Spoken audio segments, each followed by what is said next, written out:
శ్రీ గురుభ్యో నమ. శ్రీ మహాగణాధిపతయ నమ. శ్రీ మహాసరస్వత్యై నమ. హరి ఓం శ్రీమాత్రే నమ.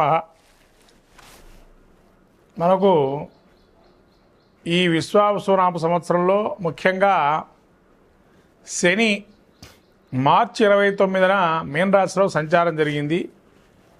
ఈ 29వ తారీఖు సంచారం జరిగిన తర్వాత మళ్ళీ వక్రగమనంతో రేపు జూలై 13వ తారీఖు నుంచి మాకు వక్రగమనంలో శని సంచారం చేస్తున్నారు. ఇలా వక్రగమనం సంచారం జరుగుతున్న సమయానికి ముందరే అంటే ఇంకొక నెల ఉండంగానే మనకు అనేక వైపరీత్యాలు జరిగాయి. దానిలో అంతర్భాగంగా విమానయాన ప్రమాదము, అట్లానే విపరీతమైనటువంటి జన నష్టము, ప్రాణ నష్టము, యుద్ధ భీతులు జరుగుతున్నాయి. అంటే ఎప్పుడైనా శని వక్రగమనం జరిగినా లేదా శని ఇంకో రాశించి మారుతున్నప్పుడు సమయంలో కనీసంగా ఆయన ఇంపాక్ట్ అనేది ఒక 6 నెలలు 3 నెలలు ముందర నుంచే ప్రారంభమవుతుంది. మినిమంలో మినిమం 6 నెలలు కానీ 3 నెలల ముందు నుంచి ప్రారంభమవుతుంది. వ్యక్తిగత జాతకంలోనైనా కూడా తన యొక్క జన్మ జాతకంలో అయినా కనీసం ఒక 3 నెలల నుంచే ప్రారంభమవుతుంది. అట్లాగే మనకు ఈ రాబోయేటువంటి జూలై మాసంలో ఈ యొక్క 13వ తారీఖు ఏదైతే వక్రగమనం ప్రారంభమవుతుందో శని, ఈ వక్రగమనం వల్ల కొన్ని రాశుల వారికి శుభము, కొన్ని రాశులకు అశుభము, కొన్ని రాశుల మధ్యస్థ ఫలితాలు ఉన్నాయి. అలానే శని వక్రగమనం వల్ల ఇక్కడ ఏం జరుగుతుందయ్యా అంటే ముఖ్యంగా ఆల్రెడీ మనకు సింహంలో కుజకేతువులు సంచారం చేస్తున్నారు. ఈ కుజకేతుల సంచారం దృష్టి, కుజుడి యొక్క దృష్టి అష్టమ దృష్టి అయినటువంటి శని మీద పడుతుంది. అట్లాగే సప్తమ దృష్టి కూడా కుజుడికి ఉంది. ఇక్కడ మళ్ళీ కూడా మనం చూసుకోవాల్సినటువంటి ఆస్పెక్ట్ ఇంకోటి ఏముండే దృష్టి అంటే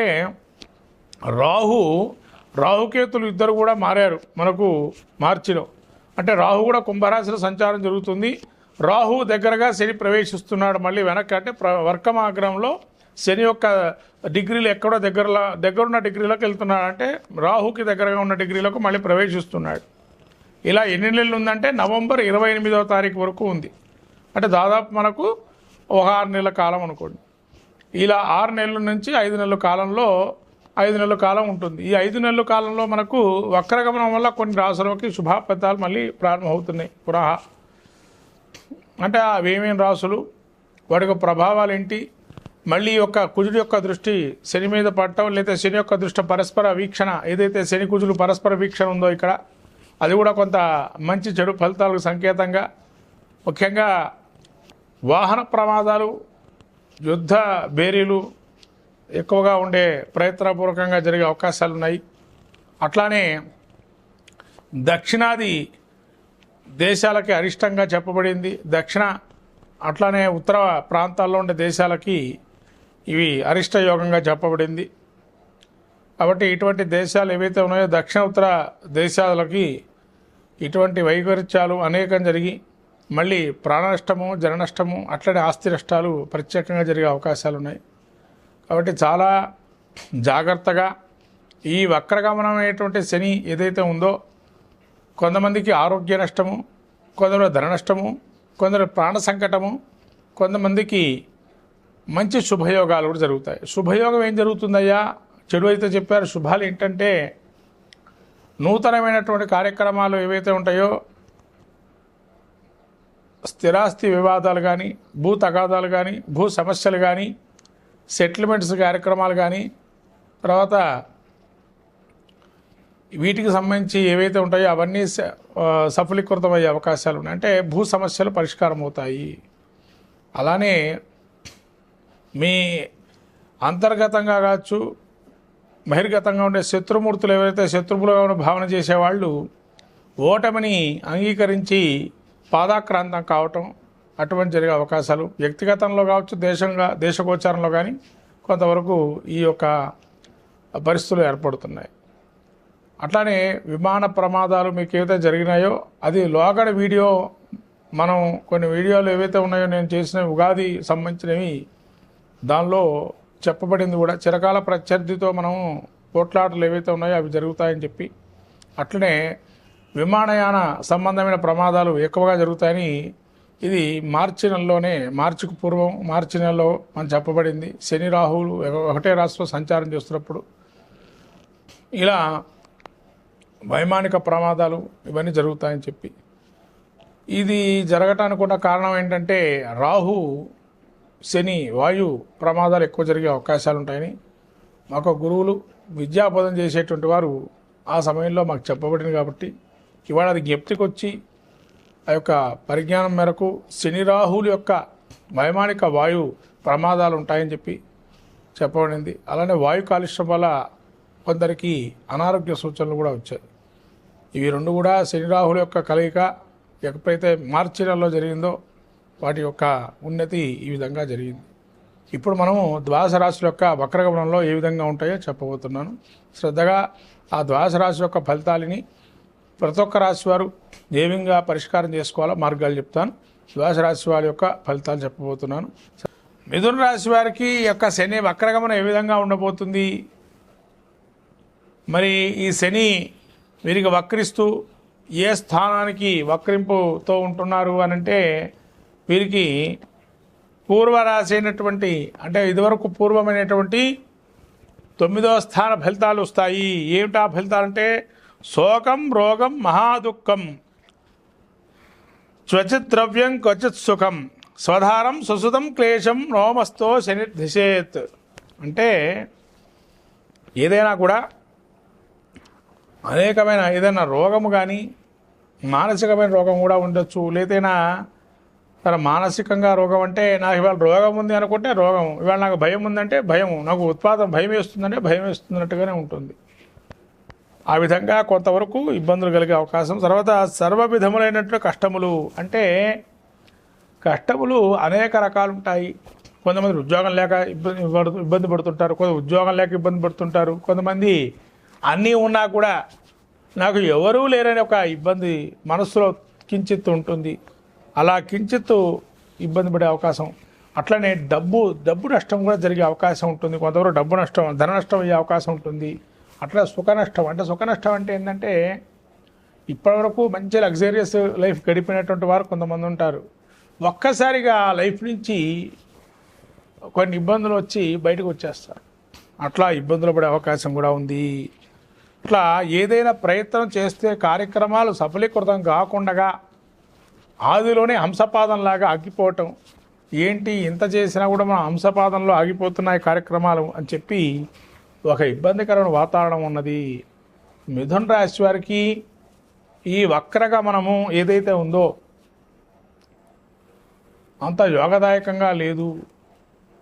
ఎందుకనగా తృతీయంలో సప్తమ దృష్టితో శని కుజుడిని చూస్తున్నాడు కాబట్టి ఎవరైనా సహాయం చేద్దామని వచ్చినా కూడా మీకు వాళ్ళని కూడా ఏదో మాటలు చెప్పి ఎవరో మీకు తెలియని వాళ్ళు ఆపేసే రకంగా ఉంటారు.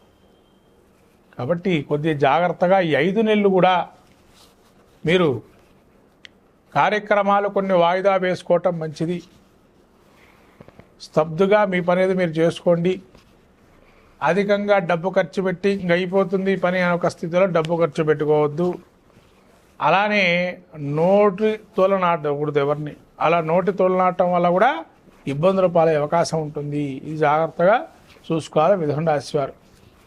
మరి వీళ్ళు ఏం చేసుకోవాలయ్యా అంటే వీరు ప్రతి శనివారం రోజున శనికి ప్రదక్షిణాలు కానీ తైలాభిషేకం కానీ నువ్వుల దానం చేయడం కానీ చేస్తే మంచి ఫలితాలు ఉంటాయి మిథున రాశి వారికి.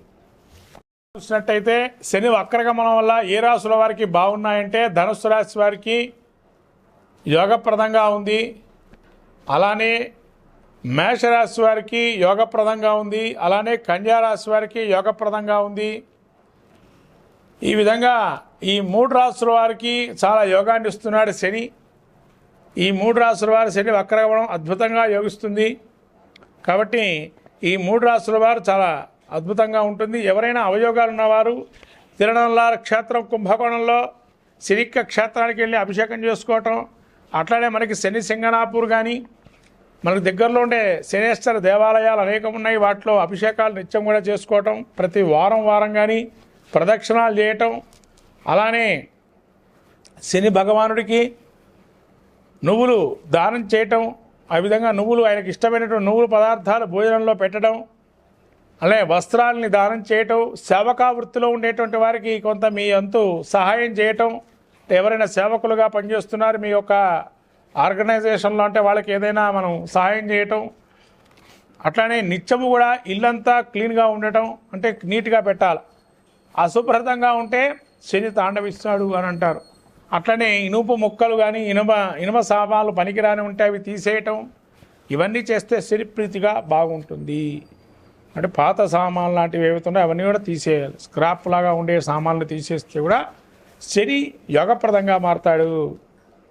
కాబట్టి అలానే మీ దగ్గర ఉండే నవగ్రహ దేవాలయాలకు వెళ్ళి దేవాలయంలో స్వామివారికి అర్చన చేసుకోవడం, అభిషేకం చేసుకొని ప్రదక్షిణాలు చేయటం, లేదా మీరేమైనా హోమాలు నవగ్రహ హోమాలు లాంటివి చేసుకోవటం, లేదా అఘోర పాశుపతం కానీ తైలాభిషేకం చేయడం కానీ, ప్రదోషకాలంలో శివుడికి అభిషేకం చేయటం కానీ, విష్ణు సహస్రనామ పారాయణ చేయటం కానీ, వెంకటేశ్వర స్వామికి తులసిమాల సమర్పణ చేయటం కానీ, బిల్వదళాలతో శనేశ్వరుని ఆరాధన చేయటం కానీ, ఇవన్నీ చేస్తే కనుక శనేశ్వరుడి ప్రీతికి చాలా అద్భుతంగా రాణిస్తారు.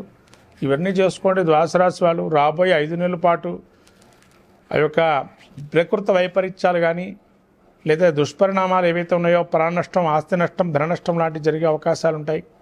అవన్నీ కూడా నష్టం మనం ఎంతవరకు కూడా మానవాళికి ఉపయోగ విధంగా ఉండాలి, కానీ మానవాళికి కొన్ని వ్యతిరేకంగా మనం చేసేటువంటి క్రియలే ఉంటాయి. ఎందుకంటే మనం చెట్లు సరిగ్గా పెంచటం లేదు, వాటి వల్ల ప్రకృతి వైపరీత్యాలు రావటం, మానవ తప్పిదాలు కూడా కొన్ని ఉండటం, ఇవన్నీ కూడా సహజంగా ఆ యొక్క కలియుగ పురుషుడు యొక్క ప్రభావంతో జరుగుతుంటాయి.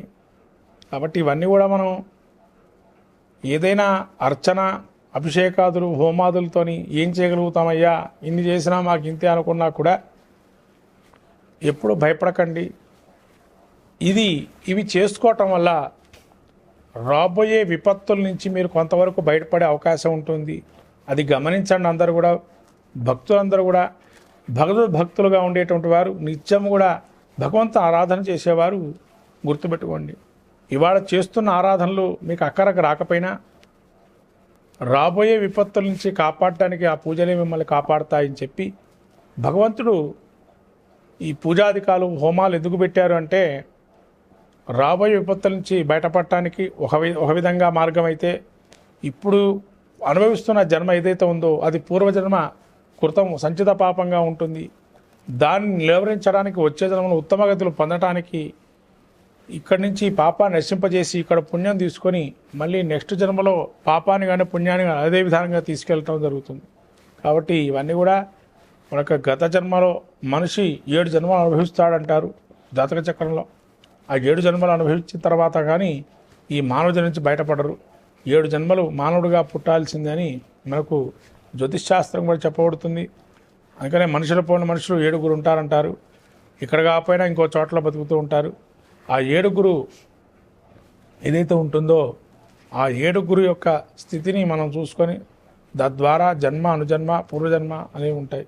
ఇది అందరూ తెలుసుకోవాలి. ఎందుకంటే ఇవాళ మనం చెప్పే ఫలితాలు ఏవైతే ఉన్నాయో శని వక్రగమనం కావచ్చు, లేకపోతే కుజకేతుల కలయిక కావచ్చు, శని రాహుల కలయిక కావచ్చు, ఇలా దుష్పరిణామాలు సూచించే గ్రహస్థితి ఏవైతే కలయికలు ఉన్నాయో అవన్నీ భయపడద్దు. మానవులందరూ కూడా నిగ్రహంగా ఉండాలి. జీవితంలో కష్టాలు సహజంగా ఉంటాయి, వాటిని జీవించి జయించడమే మానవాళికి జ్ఞానాన్ని ఇచ్చేదని గురువు ఉపదేశం చెప్తున్న సాక్షాత్ ఆ కృష్ణుడు చెప్పాడు అర్జునుడికి గీతాపదేశం. అట్లానే ఈ విధంగా మానవ జీవితంలో కష్టాలు సహజం, వాటిని జీవించి నిగ్రహించి నిలబడటమే జీవితంలో ఒక రహస్యం. ఇది గమనించి ఈ పరిహార మార్గాలను ఎంచుకొని తద్వారా అందరూ కూడా శుభంగా ఉండాలని కోరుకుంటూ శ్రీమాత్రే నమః.